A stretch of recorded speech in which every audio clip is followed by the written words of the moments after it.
My son was a mass murderer. People may say, you're responsible. You're the father. Why didn't you do more? Tonight on 2020, the secret life of Elliot Rodger, the 22-year-old who went on a killing spree in Santa Barbara last month. Shots fired, shots fired. The work of a madman. 13 wounded, 7 dead, including himself. Barbara Walters' exclusive one-on-one interview with his father, reliving that night. I'll tell you the story, Barbara. Chilling details you've never heard until now about a loner obsessed with finding a girlfriend. I mean, look at me. I'm gorgeous, but you girls don't see it. Then obsessed with turning on the world when he couldn't. Did you take him to Las Vegas hoping that he would lose his virginity? All new revelations from his Day of Retribution video. I will have my revenge against all of you. And the manifesto he called My Twisted World. You were the only one he didn't talk about wanting to kill. And you'll hear from a survivor who looked him in the eye and lived to tell. I've never actually looked in the face of the devil. As well as the families of the victims. What do they want to say to him? Tonight, the secret life of Elliot Rodger. How do you mourn a child whom others vilify? Here now, David Muir and Elizabeth Vargas. Tonight, a 2020 exclusive about something that was happening exactly 5 weeks ago at this very hour. An 8-minute drive-by massacre that was actually years in the making. And Elizabeth, right here tonight, as you know, the father of that young killer speaking out only to Barbara Walters. As you know, Barbara retired from hosting The View, but said she'd return on special assignment for us. And tonight, she's back. Well, I thank you, David and Elizabeth, because tonight this is special. It's a milestone. The very first time that a parent of a mass murderer has ever spoken on television. Peter Rodger tells us he is doing this to show other parents the warning signs that he missed and what changes we desperately need in the mental health care system so that no one has to go through the night that changed his life and so many others forever. On a quiet Memorial Day weekend, Peter Rodger and his wife were hurtling down the highway from Los Angeles to Santa Barbara. It was a 100-mile journey of terror. I have to save my son. I have to get to Santa Barbara now. Peter Rodger had just seen a disturbing video that his son Elliot had posted on YouTube. I hate all of you. And I can't wait to give you exactly what you deserve. Utter annihilation. What went through your mind?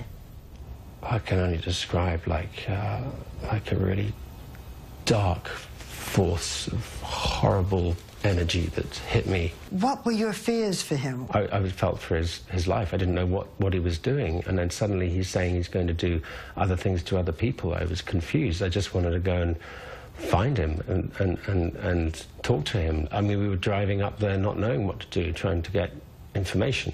Peter Rodger was on a mission to prevent a massacre, but halfway to his destination, suddenly, he heard the reports. Breaking news right now out of Isla Vista, where we are getting reports of a shooting. There are unconfirmed reports that there may be as many as 3 victims, possibly a fatality.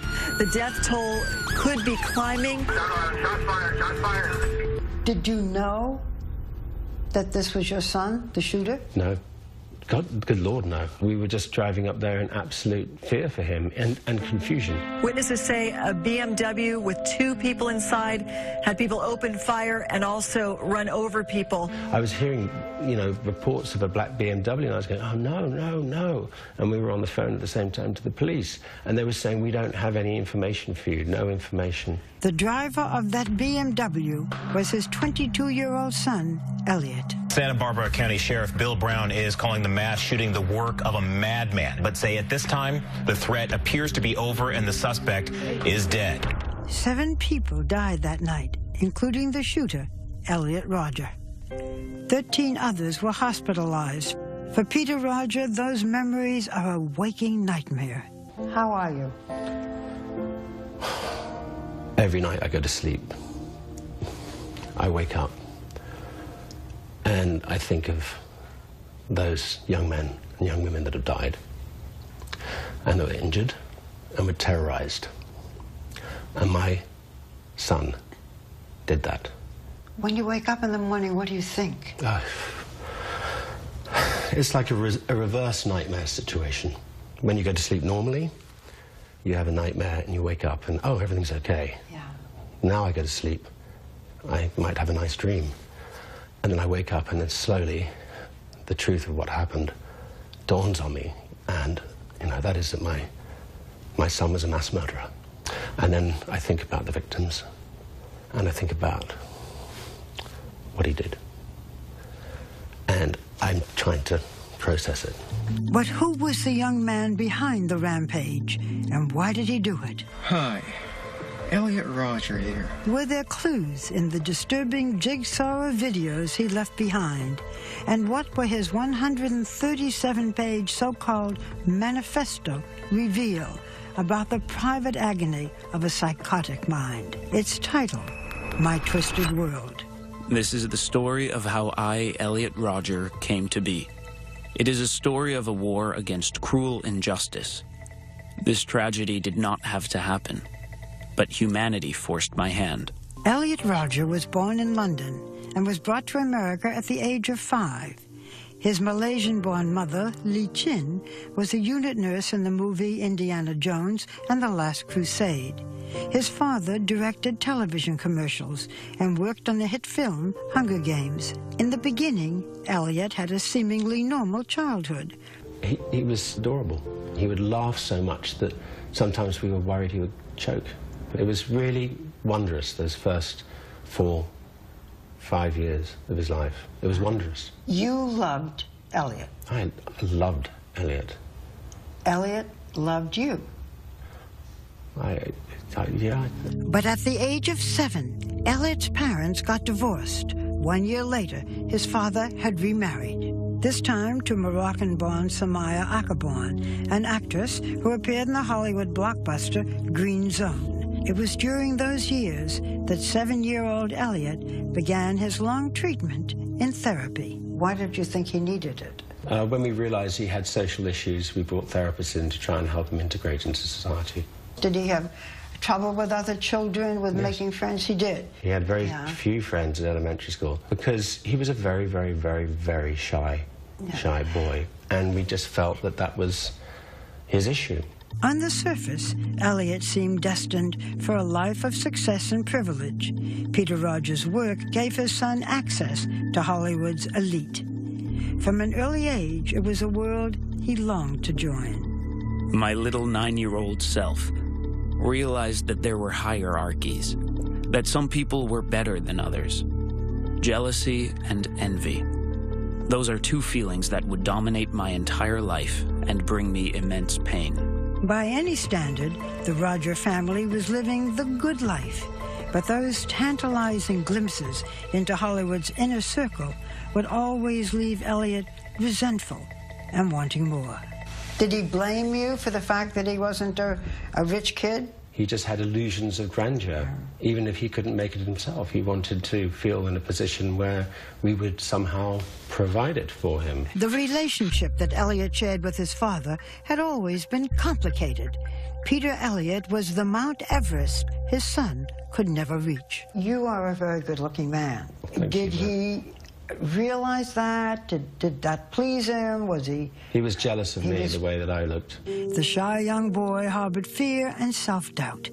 His parents moved him from school to school, hoping but never succeeding to help Elliot fit in. There was some question about whether Elliot was autistic. He was never formally diagnosed, and there was a suggestion that he might have been high-functioning Asperger's. And, you know, these were because of traits. For instance, there was a certain OCD about him. There was a certain, you know, like he'd always put his plate in the same place. He'd like to wear the same clothes every day. Elliot really was a very high-functioning human being. If he was sitting here right now, you would think what a polite boy he was, but yet he had this thing going on inside of him. What his parents didn't know was that Elliot, even at the age of 10, was hiding a secret that would someday transform a shy young child into a cold-blooded killer. This is the horror story. This is the American horror story, or the world's horror story, is when you have somebody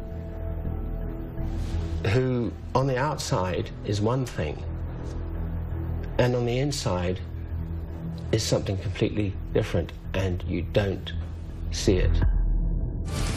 Next, did his parents not see the warning signs hiding in plain sight? There's a certain pattern. And you missed it. When 2020 returns. 2020 continues. Once again, Barbara Walters. When the story about Elliot's shooting spree first broke, the videos and so-called manifesto he left behind provide a rare glimpse into a mind broken by mental illness. Oh, check it out. There's me. At first glance, Elliot Rodger seemed like any other college-age kid. Look at how fabulous I look. Bragging about designer clothes. Worth $300. Giorgio Armani. Posing for selfies scored to retro pop. But the path Elliot was walking took him to the dark side of his mind. My problem is girls. I desire girls. But girls are not sexually attracted to me. It's not fair. It's not fair. But why did those closest to him fail to see any warning signs when it seemed clear that Elliot was mentally disturbed? People have called your son evil. How would you describe Elliot? Elliot was far from evil. Something happened to him, and then I think he became very mentally ill. What I don't get is we didn't see this coming at all. None of us. But there were clues hidden in those early years that Peter Rodger now admits he missed. The lonely young boy had grown into an introverted teenager. By the age of 13, he had walled himself into a cyber world. His constant companions, the characters in the video game World of Warcraft. In high school, Elliot was a loner, bullied by his peers. They threw food at him during lunch and shoved him into lockers. I was an innocent, scared little boy trapped in a jungle full of malicious predators, and I was shown no mercy. He was afraid of boys and girls? He felt he had an inability to get along with them. And this is when we realized that he had a real fear of other human beings, of other kids his age. Elliot fled from 2 high schools before finding refuge at a tiny 100-student school called Independence High, a school with a mission to help troubled children, like the boy they called our Elliot. There was never a time in working with him or knowing him that I ever felt like his inability to interact socially would ever have led me to believe that this kind of rage was building inside of him. Never. But the isolation hit a firestorm of frustration and anger. Its target during those teen years was sex. Finding out about sex is one of the things that truly destroyed my entire life. Sex. The very word fills me with hate. I would always covet it. I would always fantasize about it, but I would never get it. Elliot had always been fascinated and repelled by sex. His first glimpse of pornography horrified him. I couldn't imagine human beings doing such things with each other. The sight was shocking and arousing. I was quite shaken for a few days. Did you talk to Elliot about sex? Yeah. What did you say? How it's so important to present yourself as a human being from the heart outwards and not to be weird. And I say weird because it is weird when you think girls are going to throw themselves at you. As a teenager, he described his interest in girls, but he said, I'm quoting again, "There is no way I could ever get them, and so my starvation began." Did he talk about this? He was always obsessive about this one issue. Obsessive about which issue? About not getting a girlfriend. But here's the thing. According to this journal, and according to his acts, he was already planning heinous things in response to this emotional thing in his head that none of us could really see. Elliot was tormented by the sight of pretty girls and public affection. Even his favored haven at the Griffith Park Observatory became a reminder of failure. I don't understand you girls. It's like Your sexual attraction is flawed. It's perverted. You're attracted to the wrong kind of guy. You should be attracted to guys like me. Beautiful, magnificent guys. I saw sex as an evil and barbaric act, all because I wasn't able to have it. This was the major turning point.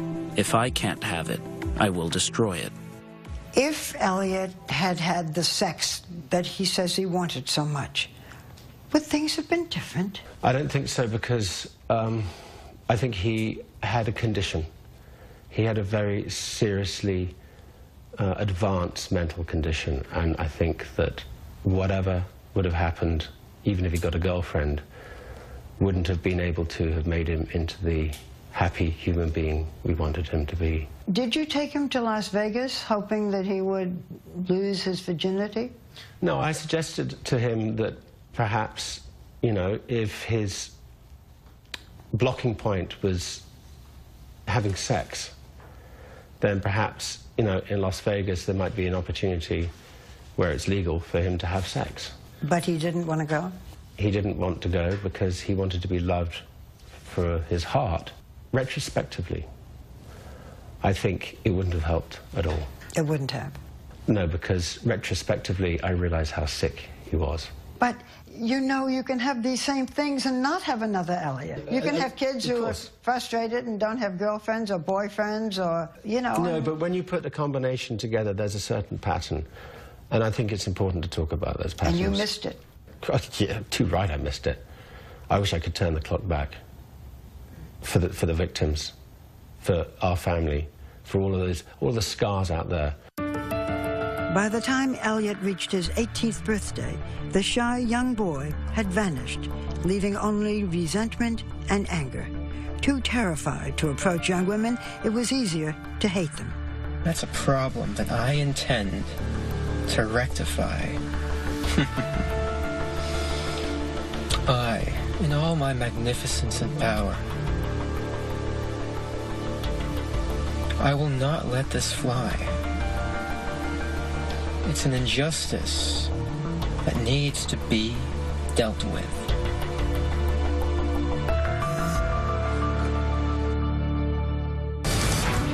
Next, planting the seeds of a master plot for his day of retribution.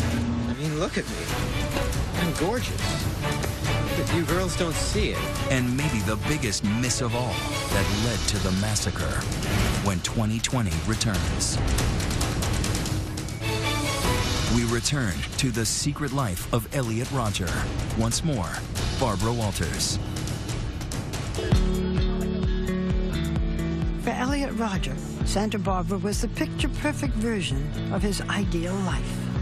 There were hot blonde girls walking around everywhere. If I can't get laid there, then there is no hope for me at all. At 19, Elliot was stuck in a cycle of isolation and depression. His parents thought college life would give him a fresh start. You thought that he would have the coping skills to live alone. I thought that by putting him out there and giving him independence and integrating him into a normal society would very quickly help develop the skills that I thought was lacking in him. Did you inform anyone, either at the college or the parents of his roommates, that he had mental problems? I didn't see any reason to, because as far as I was concerned, he wasn't a threat to himself or anybody else. But left to his own devices, Elliot Rodger's behavior would soon escalate from strange to savage. Simon Astaire is a longtime friend of Peter's. I got a sense of a boy who was unable to communicate. So there were signs, you thought, of maladjustment? He was unable to engage, and it was difficult to engage. And I saw lots of people trying to engage with him. I don't understand why you're so repulsed by me. Soon the old resentments would return. Enraged by the sight of young lovers, he acted out for the first time, throwing coffee on one kissing couple at Starbucks. I had never struck back at my enemies before, and I felt a small sense of spiteful gratification for doing so. Feeding on that fulfillment, his thoughts began to take a more diabolical and dangerous turn. The day of retribution had been born. It was only when I first moved to Santa Barbara that I started considering the possibility of having to carry out a violent act of revenge as the final solution to dealing with all the injustices I've had to face at the hands of women and society. His anger, now targeted at women, drew him to misogynistic websites, online forums where he once wrote, "Start envisioning a world where women fear you." He sent you links to these websites. I was disgusted and I called him up and I said, "Elliot, why are you going on these websites? Yeah. This is negative, this is evil, and you shouldn't go on that." But that didn't work. It didn't work. And I had no idea that he had such an inbred hatred, this misogyny. But despite his deepening hatred of women, Elliot told his father that he was obsessed about losing his virginity. I would say to him, there is no shame at all in not losing your virginity at a later age. Some people never do. Some people go into the church and choose chastity. He would say, "I can't get a girlfriend"? He would say, "They're never going to like me because I'm not 6'2", a jock, sporty guy." He did say to me once, "I wish I wasn't half Asian." I never realized that he was so racist. Thinking, why aren't I white?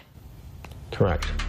Elliot's life had become a volatile mixture of desire and denial. And last summer, yet another sign of violence. Frustrated after being ignored by girls at a party, he tried to shove them off a 10-foot ledge.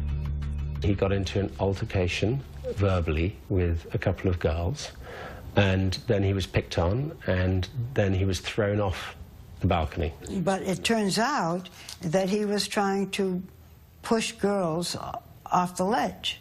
In 2020 hindsight, I can imagine that might have been the case, and that upsets me to the core of my heart. He was such a good liar. He was such an incredible liar. Perhaps Elliot was even lying to himself, repeatedly refusing the advice of therapists, at least one of whom had recommended medication.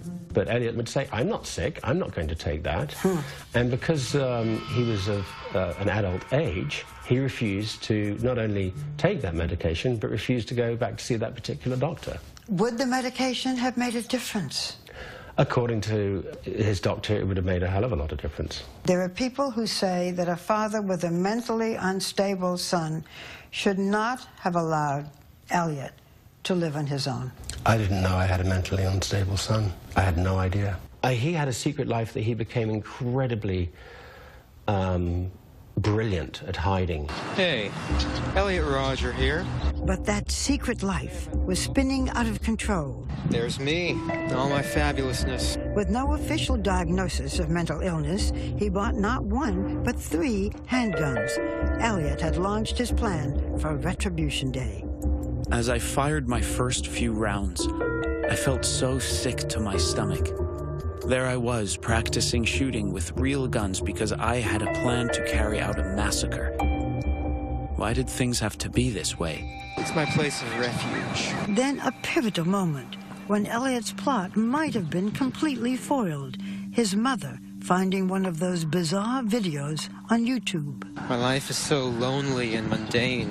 She wanted to have a mental assessment of him. It just turns out that there is no way that you can actually do that unless he voluntarily does it or unless he commits a crime. Did Elliot volunteer? Would he have done it? No. He didn't. Of course not. She alerted the police. Yes, and what happened? 323 to 58. 6 officers arrived at Elliot's apartment and knocked on the door. And Elliot was a very, very polite, kind, well-spoken, well-dressed individual. And he managed to say, "We've got nothing to worry about." If they had demanded to search my room, that would have ended everything. For a few horrible seconds, I thought it was all over. But the police neither watched the YouTube videos nor ran a background check for purchasing guns. And this is where the system, I think, failed. If somebody's going to do a welfare check, surely they should do a gun check. on the way, because how's somebody going to do something to themselves if they feel they're a danger? It takes 90 seconds to do a gun check, and his whole scheme would have been over and thwarted. I'd like to make something very, very clear though, Barbara. I'm really not pointing any fingers whatsoever at the Santa Barbara Police Department. That was the turning point between life and death, a missed moment that began the countdown to Elliot's day of retribution. Well, this is my last video. It all has to come to this. The day in which I will have my revenge against humanity, against all of you. Next, 3 years of planning, finally becoming 8 minutes of madness. Break 25, gunshot turn. The black BMW. Witnesses, survivors. He shot, and I just felt the wind like pass right by my face. And the surprise murders he didn't go through with. When we return.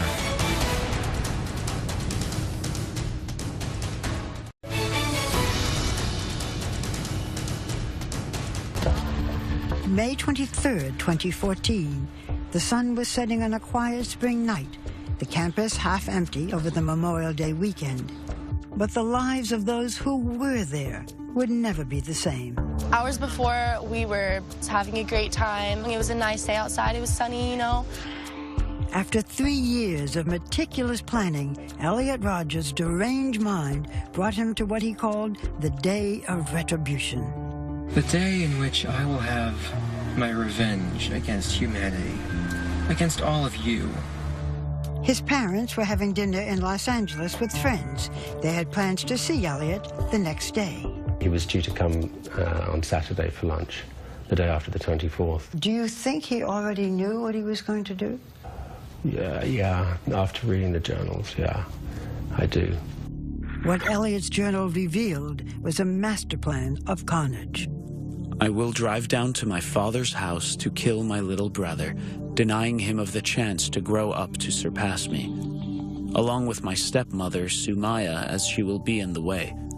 My father will be away on one of his business trips, so thankfully, I won't have to deal with him. I was meant to have a meeting in London, and he wanted to know the dates. Why? He wanted me out of town so that he could come and murder his brother. And Sumaya, I think he was scared that he would hesitate, and I can understand that. The only thing that saved his family's lives was a change in Peter's schedule. My wife and Jazz, my 9-year-old, are still alive because of that. What Peter Rodger didn't know was that his son had already murdered 3 people that night. His 2 roommates, David Wang and James Hong, and their visiting friend, George Chen. They had been brutally stabbed to death in Elliot's beachside apartment. Hours later, at 9:17 p.m., Elliot emailed his manifesto to friends, his therapist, and his parents. I will specifically target the good-looking people and all of the couples. Now he was a predator in search of the rest of his prey. I'll be a god, exacting my retribution, just for the crime of living a better life than me. His black BMW slowed down by a sorority, Alpha Phi. Elliot knocked at the door. No answer. Then he got back in his car and opened fire on the girls in front of Alpha Phi. 33 for the Frank unit, code 33. 2 of the women were dead on arrival of the deputies. One of them was very seriously injured with multiple gunshots. Frank 25, gunshot turn here. At the sheriff's dispatch center, the calls poured in like rain. And we have 30 down on the corner of Segovia. The black BMW, 3 ambulances here. Almost simultaneously, we received notification that another individual had been shot. In response for multiple gunshot victims in front of the IV deli. At the Isla Vista Deli, just up the street. Dylan Fontius had just entered the deli. I heard the glass breaking, just the shatter of the glass. And that's when we all started scrambling for our life. When Christopher Martinez came in for a sandwich, he was cut down in a hail of gunfire. Shots fired, shots fired. I had just turned, I saw him fall. I kind of like took my hand off my head and turned down and ducked behind the counter. We sat there and watched this kid bleed to death. He was no less than 2 feet away from me. But the rampage was far from over. 25 gunshots heard in the area. A deadly shooting in Isla Vista with multiple victims. At least 3 people have been shot. All of a sudden, sirens start going, ambulances start going. Multiple places, multiple people. The death toll could be climbing. He went up to the top of the loop. Firing, he shot 3 more victims. I'll take to the streets of Isla Vista and slay every single person I see there. He then confronted another young woman and pointed his gun at her. At first, Sierra Schwartz thought the gun was a toy. He shot, and I just felt the wind like pass right by my face, and I was like, what the f? So I turned around and I started like walking really fast the other way. The deadly BMW was swerving erratically through the streets. People are like, they're shooting. Drawing gunfire from officers. He fired rounds at the deputy sheriff, and the deputy sheriff replied with 1 round of gunfire. About 8 to 12 shots, just super fast, what sounded like directly below my balcony. That black BMW plowed its way over pedestrians. Some guy ran in our house bleeding everywhere. He said he got run over by a car. There was carnage and chaos everywhere. As many as 7 victims taken to the hospital. But after deputies fired on him for the second time, Elliot's car spun out of control. 3 of the deputies returned fire and struck the vehicle. Witnesses say they heard a single shot from inside the car. The long night's journey into terror had finally come to a close. Did Elliot kill himself, or did the police kill him? What I gather is that he was shot in the hip and then he took his own life. How did you learn that your son was the shooter? The sheriff came in, and I'll remember this moment for the rest of my life. The way, he just looked me in the eye and he said, we found a deceased person and we found a license in his pocket that fits your son's description. And I went, oh. And I didn't know that he was the perpetrator then. I thought he was a victim. I thought he was a victim. A search of Elliot's BMW revealed an arsenal, 3 semi-automatic weapons, and 400 bullets. Elliot had been ready for Armageddon. Who would have thought my life will turn out this way? I didn't start this war, but I will finish it by striking back. Finally, at long last, I can show the world my true worth. In the end, 7 people lost their lives. 13 were wounded. It took less than 8 minutes to transform 1 square mile of suburbia into a killing field. I've never actually literally looked in the face of the devil, which is just terrifying. In life, Elliot Rodger had passed almost invisible to everyone around him. Who would have known to stop the quiet boy hiding a monster within? He lived like a 20-second walk from my house, and I'd never seen the kid in my life. We went to the same school, we ate at all the same places, but just another face in the crowd. Next. We have heard from the families of some of the victims, and they resent my interviewing you because they hold you responsible in part for their children's death. Would you feel the same way? Let us know on Twitter. Use the hashtag ABC2020. When we return. 2020 continues. Once again, Barbara Walters.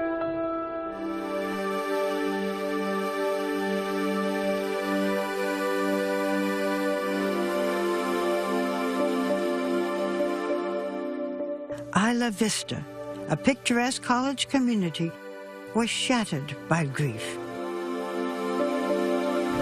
I just don't know why this happened to our son. It's crazy. This just doesn't make any sense. Her son, George Chen, was only 19.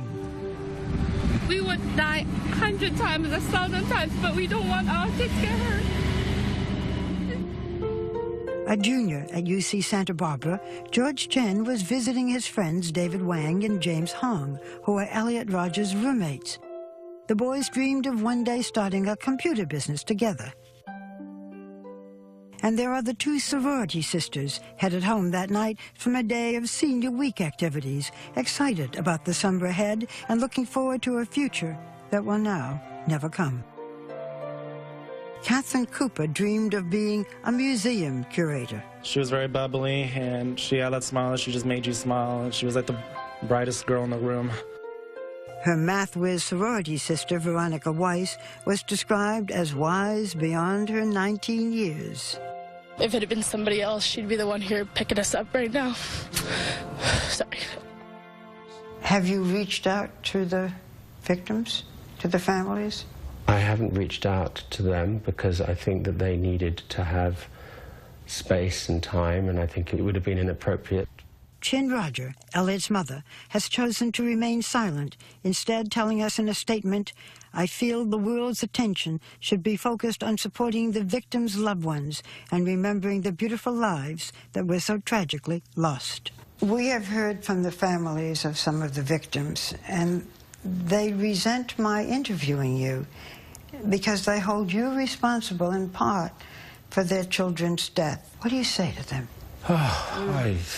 I wish I could turn back the clock. I wish that these families didn't have to go through this terrible ordeal.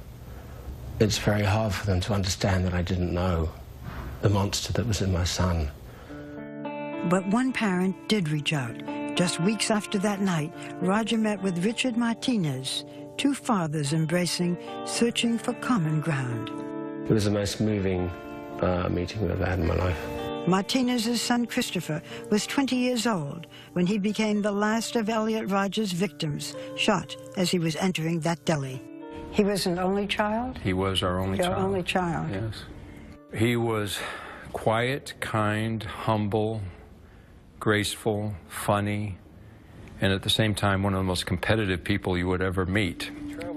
In the aftermath of his tragic loss, Martinez made an impassioned speech blaming the NRA for his son's death. They talk about gun rights. What about Chris's right to live? When will this insanity stop? When will enough people say, we don't have to live like this? Too many have died. We should say to ourselves, not one more. Thank you. That's it. I would like to introduce you to Richard Martinez. Martinez is spending his time now focusing on a campaign to bring about what he calls common sense laws to reduce gun violence. No parent should have to go through this. The only thing I have left, really, is to try to find some meaning in my son's death. Like Martinez, Peter Rodger also has a mission. Why did you decide that you would speak out? The only reason I'm here is to tell his story, to try and stop this happening again. What do you hope that it will accomplish?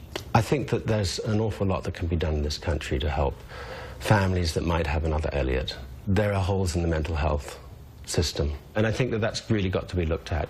In death as in life, his relationship with his son remains complicated. The family of Adam Lanza have said that they wished that their son had never been born. Do you ever feel that way? That's a loaded question, Barbara. A part of me says yes. And the reason is because he did an awful lot of harm to young men and young women who didn't deserve to die. And my son did it.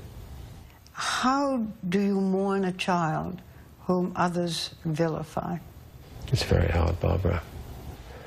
After reading the journal, I had a lot of anger for him. And I think my job now is to try and replace that anger with love and forgiveness. But at the same time, I'm also haunted by the pain and the suffering and the terrorizing that this sick human being did to others. And I have to live with that for the rest of my life. We thank Peter Rodger for opening up his family's life to us.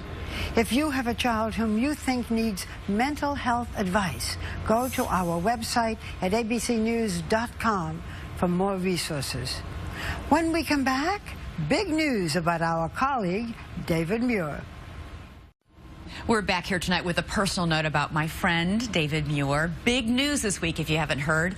Diane Sawyer is starting a brand new adventure here at ABC. George Stephanopoulos taking on a larger role with breaking news and special events.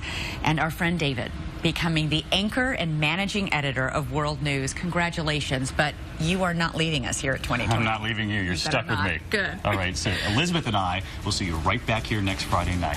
I'm David Muir, and thank you, Elizabeth. And I'm Elizabeth Vargas. For Barbara and all of us here at 2020 and ABC News, good night and have a great weekend. Every day, more Americans choose ABC News, America's #1 news source. The show everyone's talking about, Rising Star, live Sunday on ABC.